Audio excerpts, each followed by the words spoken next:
우리가 사사기뿐 아니라 성경을 읽다 보면 잊지 말아야 할 것이 있습니다. 하나님이 무엇을 하셨는가? 하나님께서 이 상황 가운데서 어떻게 역사하셨는가?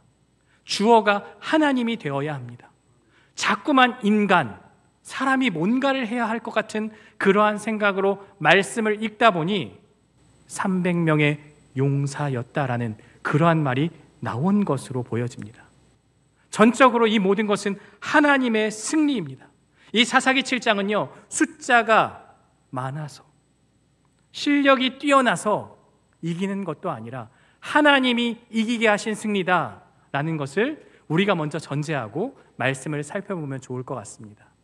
7장 1절은요, 여룻바알이라 하는 기드온이라고 시작을 해요.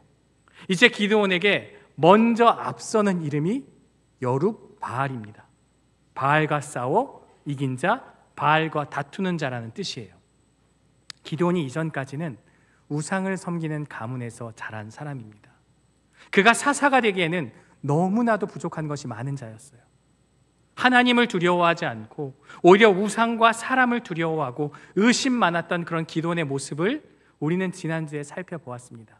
하지만 그가 마지못해 작은 용기로 순종하였더니 그의 별명, 이름이 여룻바알이라는 이름으로 바뀌게 되었어요.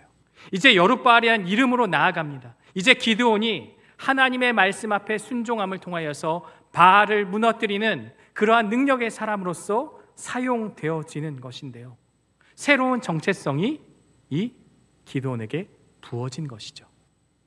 1절을 계속해서 보면 이스라엘이 하롯셈이라는 곳에 32,000명이 모입니다. 이 하롯이라는 단어가 굉장히 재미있는데요, 3절에 보면 두려워 떠는 자를 돌려보내라, 이것이 하레드라는 단어인데요, 이 하롯과 하레드가 같은 어원에서 나왔습니다. 쉽게 얘기하면 두렵고 떨리는 셈에서 두려워 떠는 자를 다 돌려보내라. 우리는 이런 방식을 히브리 언어의 유희라고 말합니다. 이것이 어떤 신학적인 특징이 있다, 이것이 아니라 그만큼 이스라엘의 지금 심정, 이스라엘의 마음을 보여주는 상징으로서 우리가 그렇게 읽을 수 있다는 것이죠. 반면에 미디안 군대는 몇 명이 모였습니까?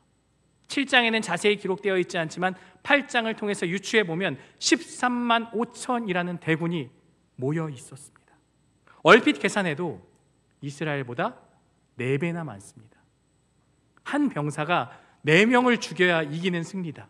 한 10명 정도가 4명을 죽일 수는 있겠죠. 하지만 모든 군사가 평균적으로 4명을 죽여야 이기는 승리, 이건 싸우지 않아도 결과를 이미 알 수 있는 그러한 전쟁입니다. 이들은요, 무장한 정예 병사들입니다. 이스라엘은 오합지졸입니다. 기드온이 이러한데 그 병사들도 같은 수준의 모습을 가졌겠죠.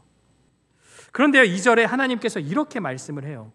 여호와께서 기드온에게 이르시되 너를 따르는 백성이 너무 많은즉. 이해가 되십니까? 이 말씀 가운데 무엇이 튀어져 나와야 합니까? 너희가 숫자는 적어 32,000밖에 안 돼. 13만 5천에 맞서 싸우려면 용기가 필요하지. 내가 너와 함께 할게. 내가 힘이 되어줄게. 어쩌면 이런 말을 우리는 기대하면서 성경을 보지만 놀랍게도 하나님은 백성이 너무 많다, 군사가 너무 많다, 그런 말씀을 하고 있어요. 아니, 미디안의 4분의 1밖에 안 되는데 하나님 어째서 그런 말씀을 하실까요? 그렇게 하신 이유가 바로 다음 설명에 있죠. 이스라엘이 나를 거슬러 스스로 자랑하기를 내 손이 나를 구원하였다 할까 함이니라. 32,000 정도면 제법 해볼만 하겠다라고 생각할 수 있어요.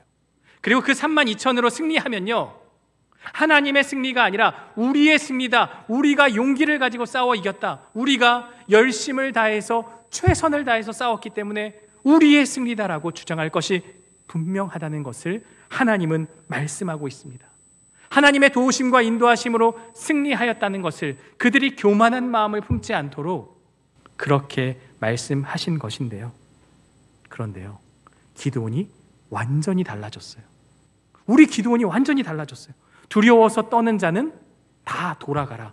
하나님의 말씀을 전하고 그가 순종하기 시작합니다. 수없이 많은 의심과 표징을 요구했던 기드온이 이제는 하나님의 말씀 앞에 순종하여 믿음으로 나아가기 시작합니다. 그 말을 했더니 몇 명이 돌아갔습니까? 22,000명이 돌아갔습니다. 이제 10,000명 남았습니다. 4대 1에서 이제는 13대 1입니다. 17대 1도 감당하는 게 어렵죠. 한 배우가 그런 얘기를 했죠. 13대 1을 전 군사가 이겨야 하는 그러한 상황 가운데 놓여 있습니다. 그런데 이 상황에서도 하나님이 또 뭐라고 말씀하시냐면 우리 4절을 함께 읽겠습니다. 여호와께서 또 기드온에게 이르시되 백성이 아직도 많으니 물가로 내려가라. 거기서 내가 너를 위하여 그들을 시험하리라. 내가 누구를 가리켜 내게 이르기를 이 사람이 너와 함께 가리라 하면 그는 너와 함께 갈 것이요 내가 누구를 가리켜 내게 이르기를 이 사람은 너와 함께 가지 말 것이니라 하면 그는 가지 말 것이니라 하신지라. 이 4절을 보면서 제가 또 멈춘 부분이 있습니다. 백성이 아직도 많으니, 아니 하나님 22,000을 날렸습니다. 3분의 1을 날렸습니다. 10,000명밖에 안 남았습니다. 그런데 하나님은 그래도 많다, 아직도 많다 라고 말씀하시며 내가 전쟁에 나갈 사람들을 선별해서 뽑아주겠다라고 말씀하세요. 그 방식이 무엇입니까? 물을 혀로 핥아먹는, 이 개처럼 핥아먹는 그런 사람들, 그리고 또 한 부류는 무릎을 꿇고 마시는 사람들, 이렇게 두 부류로 하나님께서 구별하겠다고 말씀하셨는데요, 이 말씀에 대한 보편적인 해석은 이와 같습니다. 300명은 사주 경계를 하면서 한 손에 칼을 들고 움켜쥐면서 이렇게 물을 먹어서 그들은 정신력이 바른 자들이기 때문에 뽑았다. 9,700명은 무릎 꿇고 헐레벌떡 저기 오든지 말든지 막 먹었기 때문에 얘네는 탈락이다 라고 제가 예전에는 그렇게 들었습니다. 근데 제가 신학을 공부하고 말씀을 보면서 그게 아니라는 것을 깨달았어요. 애니메이션, 성경 만화가 극적인 효과를 요구하기 위해, 뭔가를 설명하기 위해 그런 것을 사역을 첨가해서 이야기했던 것이죠. 아니 전쟁이 지금 시작도 안 했어요. 그들이 가진 무기는 변변치 않았어요. 그런데 물 먹는 게 무엇이 중요합니까? 어떠한 방식으로 먹든 목 마르면 물 먹어야죠. 그것을 말하는 게 아닙니다. 하나님이 이들이 선택한 이유를 알게 돼요. 그들이 경계심이 좋아서, 능력자여서, 칼을 들고 정신력이 강해서. 용사를 뽑으려면 물 먹는 걸 테스트할 게 아니라 체력을 검증해야 합니다. 얼마나 잘 싸우는지, 얼마나 능력이 있는지 대련을 시키고 체력을 검증하는 것이 상식적인 모습입니다. 한편으로 이 9,700명의 마음이 제 생각 가운데 들어왔습니다. 두려워서 떠는 자 가라고 할 때 내가 안 갔어요. 적어도 싸우겠다는 의지가 있는 자예요.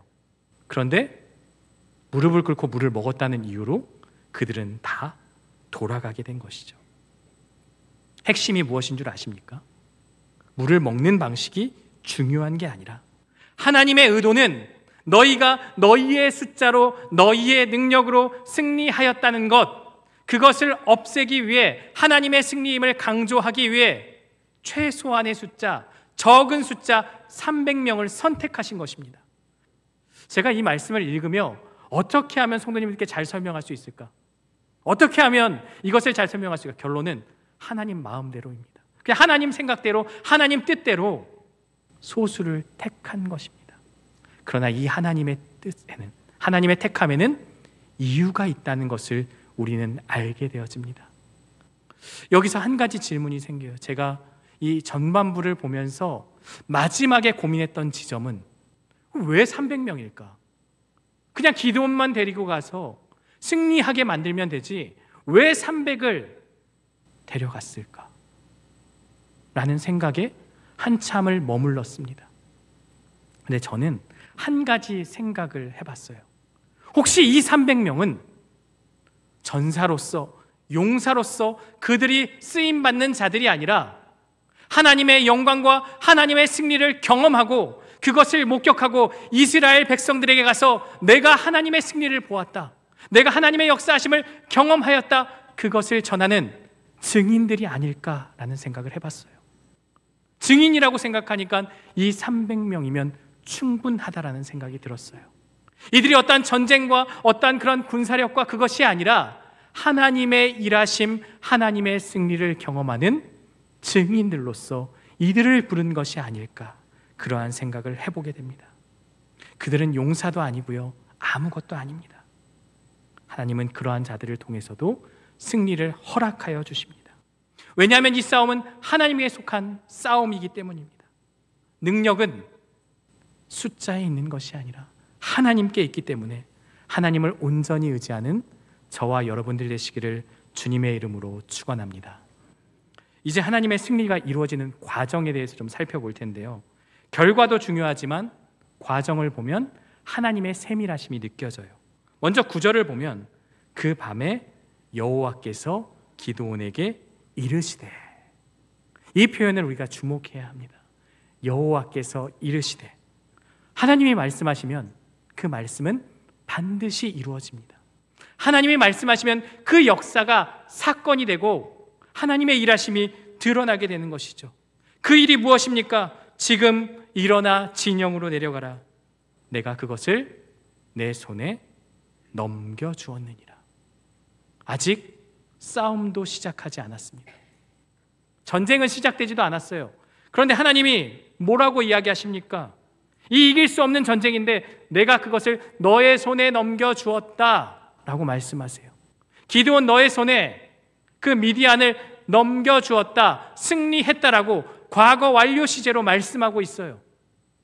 300이라는 숫자, 변변치 않은 무기, 전략도 없는 그러한 상황 가운데서 하나님은요, 이미 이 전쟁은 승리하였음을 강하게 선포하고 있습니다.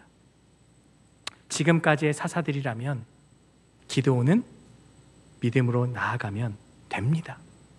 온니엘, 에웃, 삼갈, 드보라라면 그렇게 했겠죠. 하지만 이 기드온이 어떤 기드온입니까?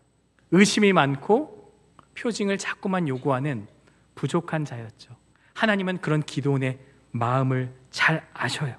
그래서 10절에 만일 내가 내려가기를 두려워하거든, 이 말은요, 네가 지금 두려워하고 있다. 그러니 부하 브라와 함께 진영으로 내려가라, 이 말씀을 하고 있는 거예요. 기드온이 사실 두려워해야 되는 대상은 누구입니까? 하나님이 되어야 합니다. 하나님이 두려워지면 하나님의 말씀에 순종하며 나아갑니다. 그런데 여전히 그는 하나님의 말씀보다 세상, 그 적군, 그 미디안 대군을 바라보며 두려움 가운데 떨고 있습니다. 그 마음을 아신 하나님께서 부와 브라와 함께 가라고 말씀하시죠. 그러면서 11절에서 기드온이 확신을 얻게 되는 과정이 매우 흥미로운데요, 11절 앞부분만 읽겠습니다. 그들이 하는 말을 들으라. 그 후에 내 손이 강하여져서. 여기서 그들은요, 미디안 군사들을 말해요. 이 말이라는 단어가 중요한데 원문으로는 나바르라고 해서 하나님의 말씀을 뜻해요. 하나님의 말씀을 들어야 하는데 지금 기드온에게 무슨 말을 들으라고 해요? 적들이 하는 말을 들으라. 너 내 말 안 믿으니까, 너 내 말 듣지 않으니까 내가 적들의 입을 통해서 어떠한 일이 벌어지는지를 알려줄게라고 기드온에게 맞춤형으로 하나님께서 말씀해 주고 있어요. 하나님의 사랑이죠. 그 말을 들으면 그 후에 내 손이 강하여져서, 이 손은 능력이죠. 네가 그 말을 들으면 용기를 얻고 힘을 얻고 믿음으로 나아갈 수 있을 것이다. 우리 13절과 14절을 함께 읽겠습니다. 기드온이 그곳에 이른즉 어떤 사람이 그의 친구에게 꿈을 말하여 이르기를 보라, 내가 한 꿈을 꾸었는데 꿈에 보리떡 한 덩어리가 미디안 진영으로 골라 들어와 한 장막에 이르러 그것을 쳐서 무너뜨려 위쪽으로 엎으니 그 장막이 쓰러지더라. 그의 친구가 대답하여 이르되 것이 아니라 이스라엘 사람 요아스의 아들 기드온의 칼이라. 하나님이 미디안과 그 모든 진영을 그의 손에 넘겨주셨느니라 하더라. 한 병사가 꿈을 꾸죠. 그 꿈 이야기를 기드온이 듣게 됩니다. 이 꿈을 들었더니 보리떡 한 덩어리가 미디안 진영으로 굴러 들어오는데 그 장막을 다 무너뜨렸다라는 얘기를 하고 있어요. 이 장막을 무너뜨릴 정도면 보리떡 한 덩어리라는 표현이 좀 이해가 되지 않습니다. 이 보리떡은요, 가난한 사람들이 먹는 음식입니다. 흔히 우리가 말하는 개떡과도 같은 것이 이 보리떡입니다. 그런데 이 보리떡 한 덩어리가 들어왔더니 미디안 진영을 다 파괴하였다. 여기서 이 보리떡이 누구입니까? 바로 기드온입니다. 옆에서 꿈 이야기를 듣던 미디안 군인이 해석을 하죠. 14절에 이는 이라고 하는데 이 보리떡이 다른 것이 아니라 요아스의 아들 기드온이다. 그 말을 지금 하고 있는 거예요. 기드온은 전혀 기대하지 않고 있는데 그 보리떡과 같은 그것이 자신이라는 것에 인정을 하지만 그가 미디안을 무너뜨릴 그러한 능력의 사람이다라는 것을 적의 입을 통해서 듣게 되고 보게 되어진 것이죠. 여기에 하나님의 은혜가 있는 것입니다. 적의 입을 통해서, 꿈을 통해서, 그 해석을 통해서 하나님의 뜻을 기드온에게 전해주신 것이죠. 이제 미디안은 하나님의 손에 있고 기드온의 손에 다 넘겨주셨다. 우리는 이제 큰일 났어라는 그 말을 듣게 하신 것입니다. 하나님이 이렇게 하신 이유는요, 기드온이 그것을 들어야 싸움을 시작할 수 있기 때문입니다. 내가 너를 택한 이유가 여기에 있다라고 말씀합니다. 만약 기드온이 능력이 있고 조건을 갖추었다면 하나님은 그를 결코 쓰지 않았을 겁니다. 기드온은 그가, 우리가 다음 장에도 보게 되겠지만, 자신을 드러내려고 하고 그의 결말이 좋지 않았습니다.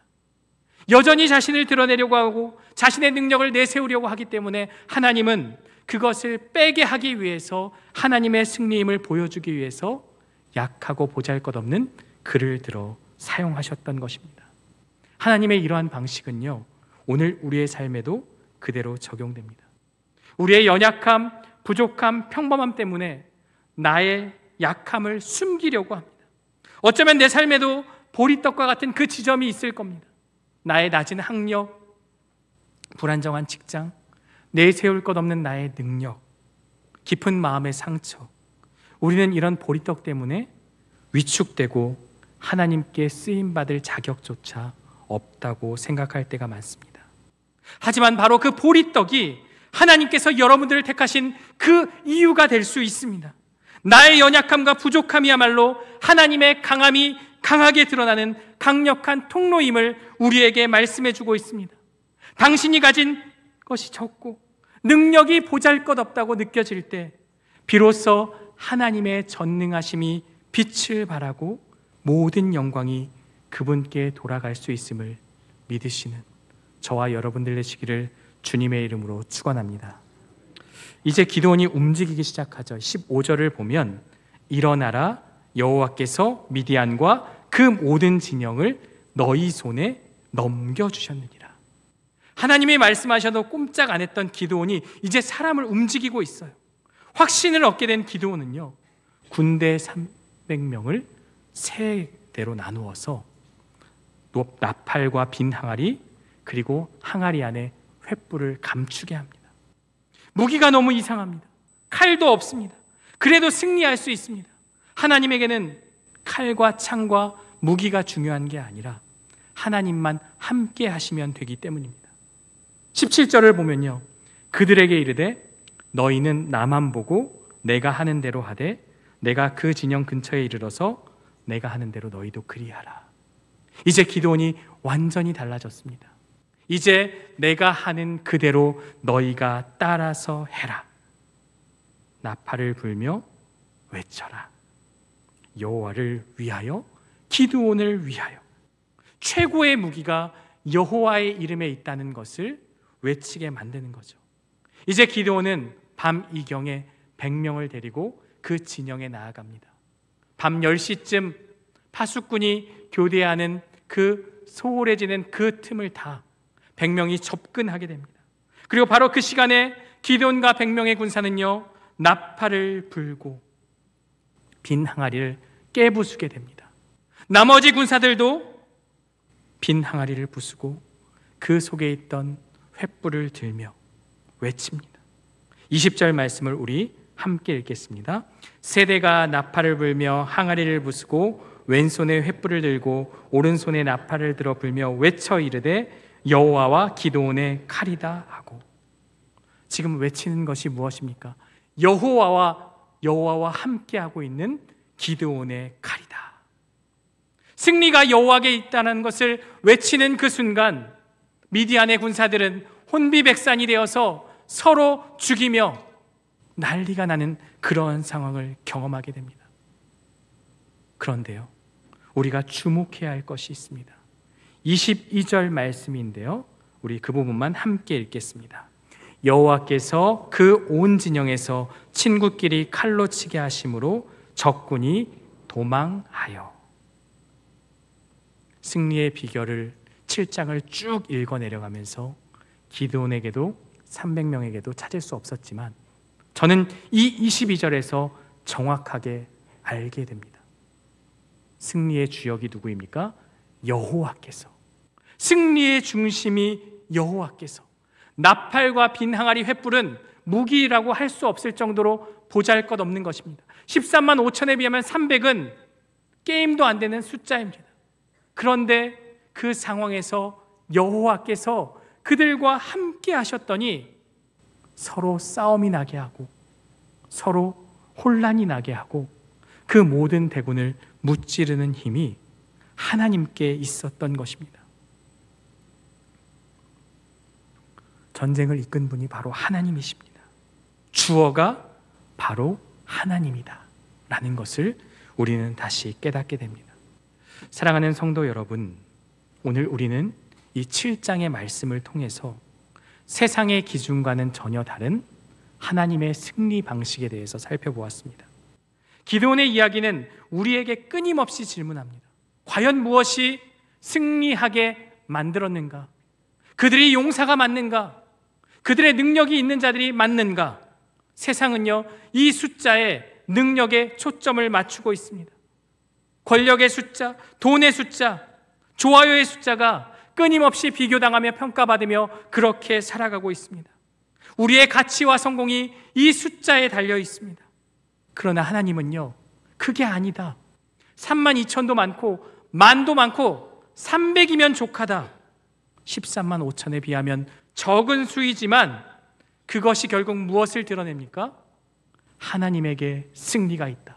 승리는 여호와와 함께 있다는 것을 명백하게 보여주고 있습니다.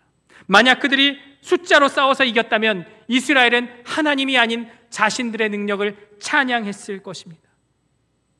기드온도 그런 사람이었습니다.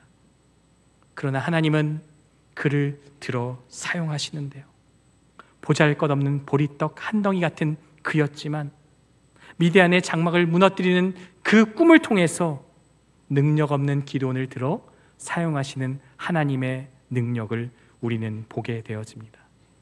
때때로 우리는 거대한 미디안 대군처럼 우리 삶의 순적한 문제들 앞에 두려움과 절망 가운데 있습니다. 그러나 기억해야 하는 건 승리는 능력과 숫자에 있지 않습니다.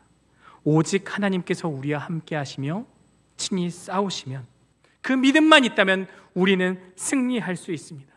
어쩌면 우리의 부족함과 그 연약함이라는 바로 그 지점에서 하나님은 당신의 놀라운 능력을 가장 극적으로 드라마틱하게 우리 삶에 펼쳐주실 것을 저는 믿습니다. 우리의 싸움은 인간의 것이 아닌 하나님께 속한 싸움이기 때문에 오직 그분을 믿는 믿음으로 확고하게 나아가는 저와 여러분들이 되시기를 간절히 원합니다. 오늘 말씀을 통해서 우리가 의지해야 할 분은 오직 하나님 한 분입니다.